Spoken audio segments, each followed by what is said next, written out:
이름은 여호와는 위대하시다라는 의미를 가졌지만 그러나 그녀의 삶은 영 딴판이었습니다.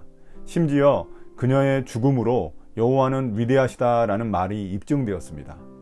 남유다 북이스라엘을 통틀어 유일한 여자 황제, 과연 그녀는 누구일까요? 오늘 본문은 역대하 22장 1절부터 12절입니다.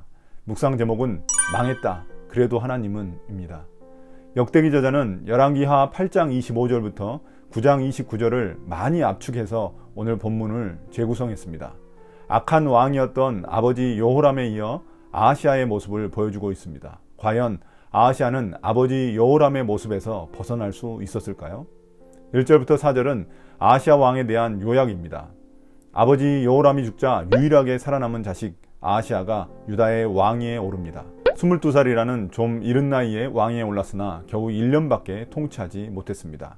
그 이유를 3, 4절에서 설명합니다. 그는 어머니 아달랴 때문에 북이스라엘의 악한 왕이었던 아합 가문의 길을 따랐습니다. 3절에 그의 어머니 아달랴가 그를 깨어 악을 행하게 하였기 때문이다 하고 기록하고 있습니다. 이 부분은 열왕기 기록에 없는데 역대기 저자가 설명을 덧붙인 것입니다. 결국 아달랴가 세력을 형성해 아하시아 왕의 배후에서 많은 악영향을 끼쳤던 것입니다. 4절은 아하시아에 대한 전체적인 평가입니다. 그는 아합 가문의 길을 따라가다가 결국 망하고 말았습니다. 아버지 여호람의 비참한 모습을 보았음에도 불구하고 그가 또다시 그의 아버지와 같은 삶을 살았다는 것은 그의 영적인 우둔함을 보여주는 것입니다. 또한 그는 아합장에서 적의 침략으로 형제들이 다 죽는 창국 가운데 자신만 살아남았다면 어떤 깨달음을 얻어야 하는데 그렇지 못한 어리석은 자였습니다. 5절부터 9절은 그가 어떻게 망하게 되었는지에 대한 설명입니다. 그는 아합 가문의 의견에 따라 북이스라엘과 시리아 사이의 전쟁에 참전하게 되었습니다. 그때 요람 왕이 부상을 당했는데 그를 아하시아가 병문안 오게 됩니다. 그런데 그게 바로 문제였습니다. 거기서 아합 왕조를 멸망시킬 예후를 만났기 때문입니다. 예후에 대해서는 열왕기 하에서 자세히 다루지만 역대기에서는 간단히 이야기하고 넘어갑니다. 독자들이 그 내용을 미리 알고 있을 거라고 간주하기 때문입니다. 대신 초점이 아하시아에게 맞춰져 있습니다. 하나님은 예후라는 인물을 도구로 사용하셔서 요람 왕을 죽여 북이스라엘의 아합 왕조를 끝내셨습니다. 그리고 유다의 아하시아 왕까지 죽게 만들었습니다. 그는 예후를 피해 사마리아로 숨었으나 결국 발각되어 비참하게 죽임을 당했습니다. 7절에서 성경은 이미 하나님께서 이를 그렇게 꾸미셨다고 말하며 이 모든 일이 하나님의 계획이셨음을 드러내고 있습니다. 9절은 죽은 아하시아를 백성들이 묻어준 것을 기록하고 있습니다. 그를 묻어준 것은 주님만 찾았던 여호사밧 왕의 아들이었기 때문입니다. 죽은 후 묻어준 것도 자기의 업적 때문이 아니라 아버지의 업적 때문이었습니다. 그의 죽음으로 말미암아 이제 유다에는 다윗 왕조를 지켜낼 만한 사람이 아무도 없었습니다. 왕이 제대로 통치하지도 못하고 이른 나이에 죽어버렸으니 왕위를 제대로 이을 사람이 없었던 것입니다.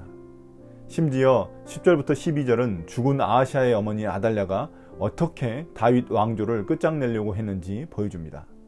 그녀는 다윗 왕조를 끝장내고 자신이 왕위에 오르기 위해 자신의 손자들을 모두 죽였습니다.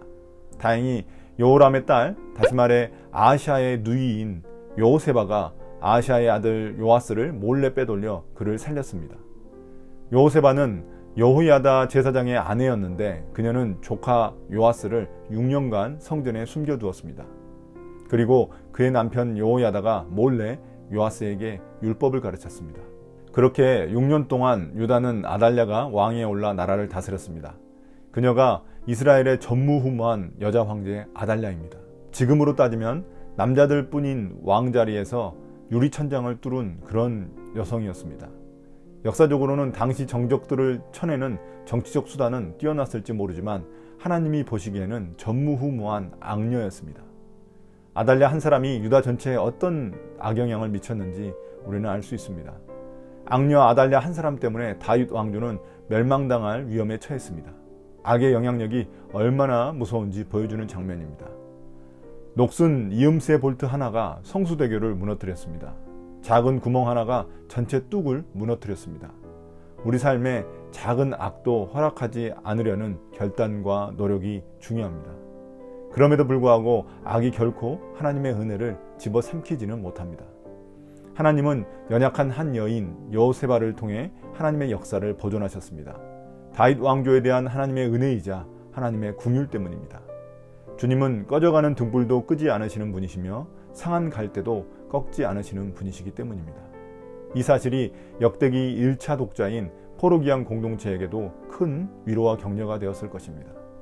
큰 위기에 처할 때에도 하나님은 놀라운 방법으로 다윗 왕조를 이어가게 하신다는 소망을 가졌을 것입니다. 오늘 본문을 통해 우리는 하나님의 신실하심을 보게 됩니다. 하나님은 놀라운 방법으로 다윗 왕조를 이어가십니다. 이렇듯 우리가 사는 악한 세상 가운데서도 하나님은 하나님의 나라를 세워가십니다. 아달랴처럼 힘으로 남을 죽이며 자신의 왕국을 세워가는 나라가 바로 세상 나라입니다. 반면 여호세바처럼 자기 목숨을 걸고 남의 생명을 살리며 세워가는 나라가 바로 하나님 나라입니다. 교회는 하나님 나라의 사명을 가지고 있는 공동체입니다. 한 명의 악이 전체를 무너뜨리기도 하지만 한 명의 선이 전체를 살리는 시작이 되기도 합니다. 오늘 하루 누군가의 생명을 위해 내가 할 수 있는 작은 일을 생각해 보면 좋겠습니다.